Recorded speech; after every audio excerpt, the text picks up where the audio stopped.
지난 2월 12일에 은근슬쩍 또 제2의 5.18 특별법을 민주당 쪽에서 발의를 했어요. 역사 왜곡 처벌법이라고 쉽게 말하면 일제에 의한 식민 지배를 미화하거나 찬양하고 독립운동가들에 대한 명예를 훼손하면 처벌하겠다는 거예요. 다시 한번 표현의 자유를 막는 법안이 발의가 되었습니다. 이런 식으로 계속 표현의 자유를 막는다는 건 결국 어떤 생각을 제한시키겠다는 거거든요. 어떤 주제에 대해 다른 생각을 가진 것이 있더라도 표현을 못하게 되니까 결국 한 가지의 생각에 매몰되게 되는 거죠. 제가 어렸을 때는 좌파였다고 말씀드렸습니다. 왜 그랬을까요? 가장 큰 이유는 전교조 선생님들에게 교육을 받았기 때문입니다. 어린 나이에 당시 유튜브 같은 게 있지도 않았고 선생님들이 하는 말은 학생들에게 진리였으니까요. 근데 어느 날 선생님들끼리 싸우는 걸 봤어요. 무슨 일인지 몰라도 교무실 앞에서 학생들이 있는데도 언성을 높여 싸우더라고요. 그리고는 각 선생님들 모두 수업에 들어와서 서로에 대한 험담을 학생들에게 늘어놓았습니다.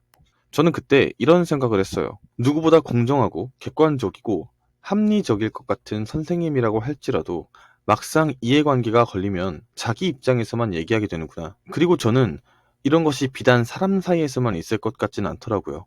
역사도 결국 사람이 쓰는 것이기 때문에 반드시 주관이 개입될 수밖에 없고, 아무래도 우리나라 역사는 우리에게 유리한 대로 쓰여지지 않았을까라는 생각이 들었습니다. 그래서 좀 더 객관적인 역사를 공부하려면 다양한 시각에서 바라본 역사를 공부할 필요가 있을 거라고 생각했어요. 제가 중학교 때 수업 중 의문이 들어서 사회 선생님에게 질문을 했을 때가 있습니다. 바로 일제에 대해서인데요.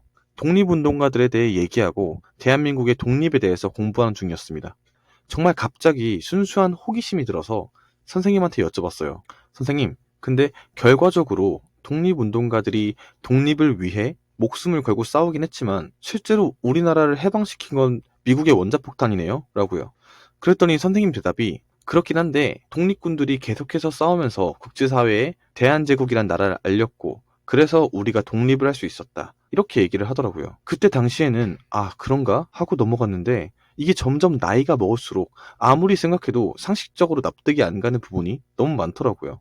당시 일본의 전력은 200만 명 정도로 신식 무기로 무장해 청나라, 러시아와의 전쟁에서도 승리할 정도로 강했습니다. 그런데 독립군은 제대로 된 무기도 없었고 전쟁 경험도 일본군에 비해 월등히 부족하고 그런 와중에 수는 몇백 명 정도로 쪽수까지 한참을 밀리는데 이게 승산이 있다고 생각하고 싸운 건가 싶었어요. 그런 식으로 계속 일본의 고위 관료들을 저격하고 공격하고 다니면 독립에 도움이 됐을까? 라는 생각이 들더라고요. 그렇죠. 어떤 저항의식을 표출할 수는 있었겠죠. 근데 그게 정말로 독립에 긍정적인 영향을 줬냐 하면 그건 또 아니라고 생각하거든요. 근데 입 밖으로는 꺼낼 수가 없었어요. 이건 전라도를 떠나서 우리나라 어디에서도 함부로 말했다간 몰매를 맞을 생각이었으니까요. 오히려 그런 폭력적이고 극단적인 형태의 독립운동이 결국 당시 우리나라 사람들을 더 힘들게 만들지 않았을까라는 의문도 있었는데 공부해 보니까 그게 맞더라고요. 안중근 의사가 저격한 이토 히로부미는 일본인에게 영웅이자 조선을 함부로 병합해서는 안 된다고 주장한 일본 안에서도 온건파적인 입장을 가진 사람이었어요. 물론 진심으로 조선의 독립을 생각한 것이 아니라 시기의 문제라고 여겼을 겁니다. 그러나 결국 그런 사람이 안중근에게 저격당해서 죽으니 오히려 일본 안에서 조선을 빨리 병합해야 한다고 주장한 강경파의 목소리에 힘이 실리게 되어 그 다음 해에 바로 한일 병합이 되었습니다. 그런데 여기서 제가 충격받았던 것은 일본의 그 다음 행보였어요. 자국민의 영웅을 죽인 안중근을 공식적인 재판을 거쳐서 처벌을 받게 했다는 겁니다. 알아보니까 변호사도 붙여줬고 모든 진술을 다 들어줬다고 해요. 이것에 대한 공초 기록은 지금도 다 기록으로 남아있는 사실입니다. 왜 충격적이었냐면 우리 모두 어렸을 때 일제는 굉장히 잔인하고 극악무도했다고 배웠잖아요.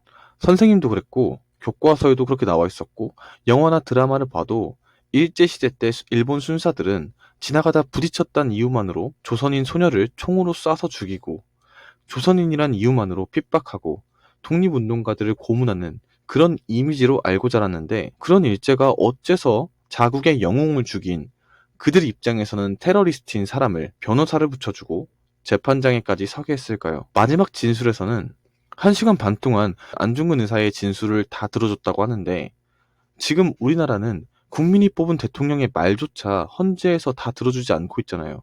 그렇게 생각하면 진짜 말도 안 되는 것 같긴 해요. 솔직히 말해서 저는 우리나라가 그런 일을 반대로 겪었다고 생각하면 정말 묻지도 따지지도 않고 길에서 맞아 죽었을 것 같아요.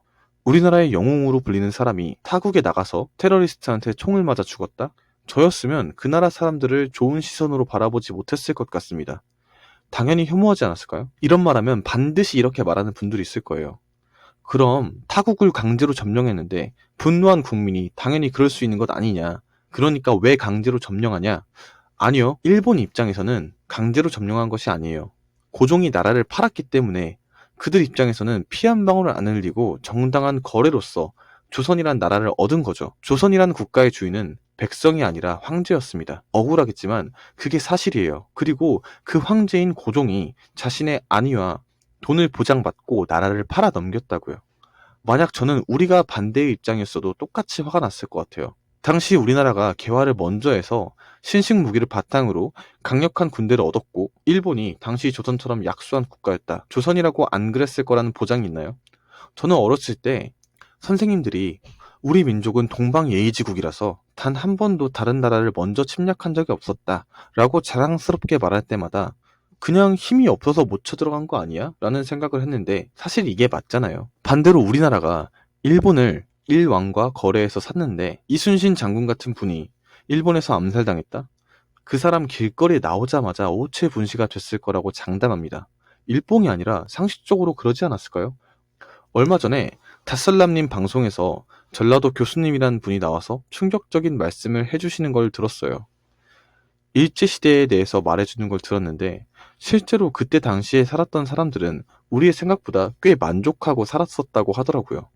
물론 그 시대에 살던 사람들 중에 지금까지 살아있는 분들이 많이 없어서 이걸 명확하게 그랬다라고 말하는 건 어렵지만 그냥 제 상식적으로 생각을 해봐도 당시 조선의 노비 비율은 60%가 넘었고 고종 같은 왕이 있었던 시기에 조선의 백성들이 잘 먹고 잘 살았을 것 같지는 않거든요. 양반들과 지방 관리들의 횡포가 오죽 심했으면 임진왜란 때는 천민들이 앞장서서 왜군에게 관할을 알려주고 길을 직접 안내했을까요? 이 말이 사실 같지 않다면 선조실록을 한번 봐보세요. 실제로 안 그랬나? 인조도 병자호란 터지자마자 도망가다 잡혀서 삼전도의 굴욕을 당하고 이런 게 실제 조선의 역사입니다. 저 같으면 진짜 솔직히 그런 나라에서 내가 노비로 태어났으면 일본이 밉지만 않았을 것 같아요. 왜냐? 난 노비였고 평생 물건 취급 당하고 살았는데 쟤네들이 와서 나를 그래도 사람 취급은 해주고 있잖아요. 조선시대에서 노비는 상속, 증여, 매매의 대상이었어요. 한 명, 두 명 이런 게 아니라 1구, 2구 이런 식으로 표기했다고요. 그러니까 독립운동을 했던 사람들 중 대부분은 양반 출신들이고 그들은 지금의 자유민주주의 대한민국이 아닌 조선의 재건을 꿈꾸며 독립운동을 했다는 게 사실입니다. 평민, 노비는 독립운동을 할 이유도 필요도 없었어요. 왜 다시 자처해서 노비로 돌아가려고 했겠냐고요. 양반들이야 다시 조선을 되찾아서 신분제 속에서 노비도 갖고 땅도 갖고 그러면서 살고 싶으니까 그랬을 수도 있겠죠. 그러니까 독립운동한다는 명목으로 민가 쳐들어가서 약탈하고 강탈하고 그랬다잖아요. 이것도 다 기록에 남아있습니다. 물론 모든 독립운동가들이 그러진 않았겠죠. 하지만 그런 사람들도 있었다는 겁니다. 일제도 마찬가지예요. 모든 순사들이 조선인을 함부로 고문하지도 핍박하지도 그렇다고 친절하게 대하지도 않았겠죠. 사람마다 달랐을 겁니다. 개인에 따라 달랐던 거지 일제 사람들이 모두 악했다 이런 식으로 프레임을 씌우고 보는 것이 아니라 우파라면 사실에 근거해서 역사를 바라볼 필요가 있다고 생각해요. 이건 그냥 상식적인 선에서 제가 일제시대 때와 독립운동가들에 대해 생각을 해본 것인데 여기에 대해 여러분들 생각은 어떤지 궁금합니다. 그리고 이런 입장들에 대해서 많은 분들이 반감을 가지고 하는 말이 그럼 일본이 잘했다는 거냐 라고 하시는데 아니요. 저는 결과적으로 일제가 조선을 합병하면서 평민 이하의 계급들은 오히려 살기 좋아졌다라고 말씀을 드리는 것이고 이걸 무슨 일제가 우리 민족을 위해 그렇게 했다라고 미화시키려는 게 아니에요. 일제는 자신들의 이익을 위해 조선을 합병하고 대륙으로 가는 활로를 얻으려고 조선을 이용하려고 했겠죠. 근데 제 말은 결과적으로 그게 우리 민족 사람들의 삶을 과거보다 더 낫게 만들어줬고 그랬기 때문에 그렇게까지 미워할 만한 이유가 있나 싶은 거죠. 도로를 깔아주고 병원을 설립하고 철도를 짓고 거리를 청소해줬습니다. 그게 설사 일제를 위한 행위였다고 하더라도 우리 조상들이 더 나은 삶을 살 수 있게 된 건 팩트예요. 결국 일제를 그렇게 악마화하고 독립운동가들의 업적을 계속해서 올려치기 하려고 하는 사람들 보면 다 좌파들이거든요. 왜냐? 그들은 이승만 대통령이 세운 대한민국이 아니라 조선을 잇고자 하는 사람들이니까요. 한 가지만 물어볼게요. 만약에, 정말 만약에 그 당시에 독립운동가들이 스스로의 힘으로 조선을 독립시켰다면 지금의 우리는 어떤 나라에서 살고 있을 것 같나요? 지금과 같은 자유민주주의 대한민국이었을 것 같나요? 명심하세요. 김일성도, 김구도, 여운형도 독립운동가였습니다. 저는 이승만 대통령 외에 다른 독립운동가들도 존경하긴 합니다. 하지만 그 이유는 그들이 자신의 신념을 가지고 자신들의 뜻을 이루기 위해 목숨을 바쳐 싸웠다는 것, 살고자 하는 욕망을 거스른 그들의 결기를 존중하는 것이지 그들의 뜻을 존경하진 않아요. 그런 의미에서 이승만 대통령은 당신의 신념과 그 뜻을 이루기 위해 선택한 방법과 국민을 사랑하는 마음, 모든 면을 비교해 볼 때 다른 독립운동가들과는 차원이 다른 수준의 존경을 받아야 마땅하다고 생각합니다. 오늘 영상은 여기까지만 하겠습니다. 시청해주셔서 감사합니다.